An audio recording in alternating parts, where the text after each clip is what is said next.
Hey everyone, and welcome back to the channel. So in today's video, I want to showcase doing an oil change utilizing the B58 engine from BMW. Now, if you're unfamiliar with BMW, they use this engine in a lot of different models. It's also in the Toyota Supra as well. So an oil change is going to be relatively similar. The oil filter might be slightly in a different position depending on the model, along with the oil plug underneath, but this should be a really good step-by-step for any B58 engine with BMW.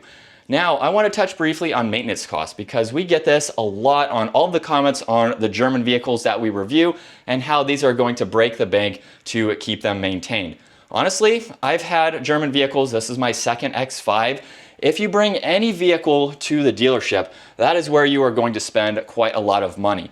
I'm not exactly sure the price on an oil change for an X5, but I can bet you it's going to be several $100s depending on where you go, of course.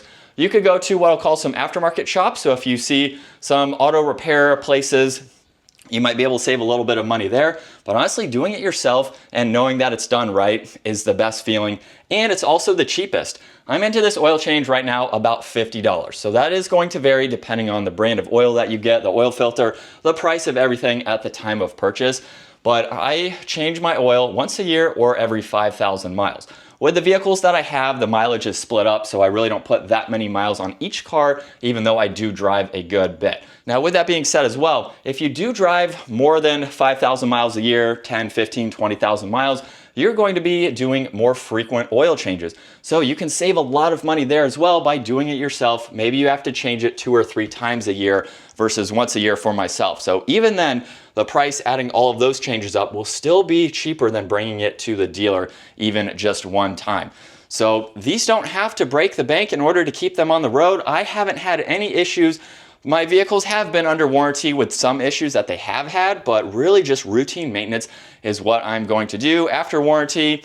I mean, this is a 13, 14-year-old vehicle. I have some things that have gone wrong with it, but that is much older and a much different kind of vehicle, of course. So the first step, we're going to go up underneath the vehicle, and the drain plug is located all the way back here, where you will use a 17mm socket. So, can easily reach underneath and loosen this. It shouldn't be too tight. You should be able to do this by hand if you don't slip like that, but that is loose. And what I have now is my drain pan on this bucket, so that way we do not spill. So I'm going to have to figure out how to get my hand in there and loosen it at the same time. So while the oil is still draining, we are going to replace this crush washer for the oil plug itself. The oil filter comes with the new washer that we can install. It also comes with a new seal for the oil filter. So once the oil is done draining, I can clean this off very nicely and install this back into the car.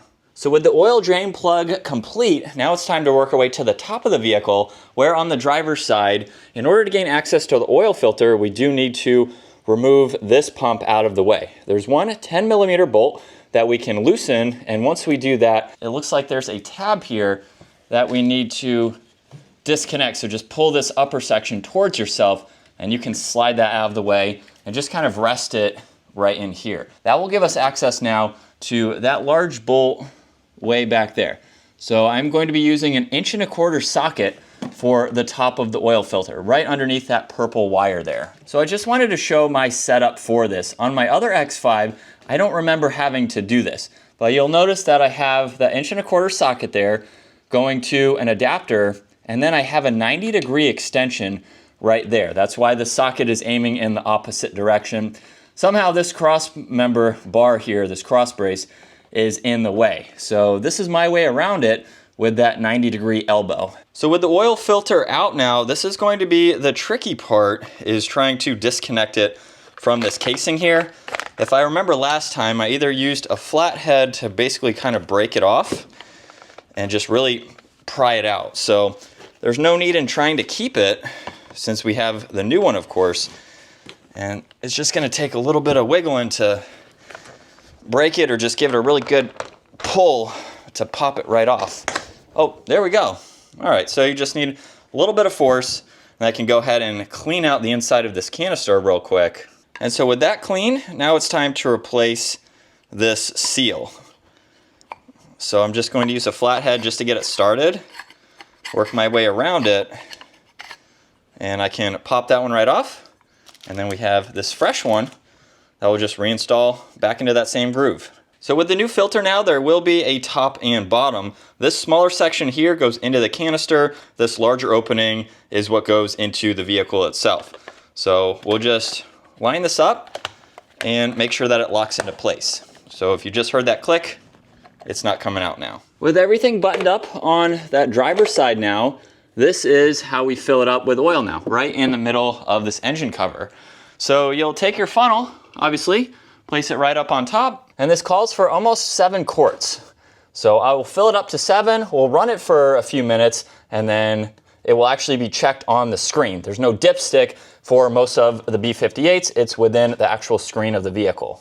So with everything buttoned up, before we actually start the vehicle up, it is time to do the reset for the oil light. So you want to triple tap on the engine start stop button without actually bringing the vehicle to life, because that will enter our diagnostic mode for the gauge cluster. Now to reset it, you'll go to the top of the turn signal stalk. I'm going to hold on that control for several seconds. We are going to wait for a screen to pop up on the right side that will get us into those settings.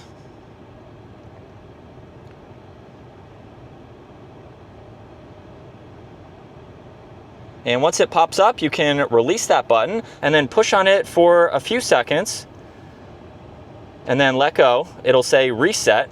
Then I'll hold on it again for, I'd say, 2 to 4 seconds and then release. And now it will say reset in progress. Now, in order to actually check your engine level, you'll notice reset successfully. It says 11,000 miles. I am not going to do that, however. I'm going to go with my roughly 5,000 miles. So in order to actually check the engine oil and its level, you do have to have the vehicle in its operating temperature. So I won't be able to check it right now going through the oil level measurement. So you'll notice engine is not operating temperature. I haven't really moved this except for in the garage. So I'll go for a spin, get it to operating temperatures, and then just see what the vehicle states. So we don't have a dipstick, we can't manually do it. For this model, you'll need to go through the screen here, and you'll notice that was under the icons here where you go into vehicle status. So you can look at all of this. It does show a service overdue, but that is just a vehicle check. It looks like I can probably reset that as well through the screen too. So there's really nothing for that service, but I'll look into that separate and see what it is. But there's a look at how to do the oil change for the B58 in the BMW. It took me about an hour or so, but that's with my setup, with my lift, with filming it. I'd budget 45 minutes or so. If it's your first time, take it easy. It might take a little bit longer than that, but very easy and inexpensive to do to keep your vehicle running and give you low running costs, especially for a vehicle like this. If you enjoyed today's video, give it a huge thumbs up. Consider smashing that subscribe button so you can stay up to date with our daily uploads. I'll see you all in the next video.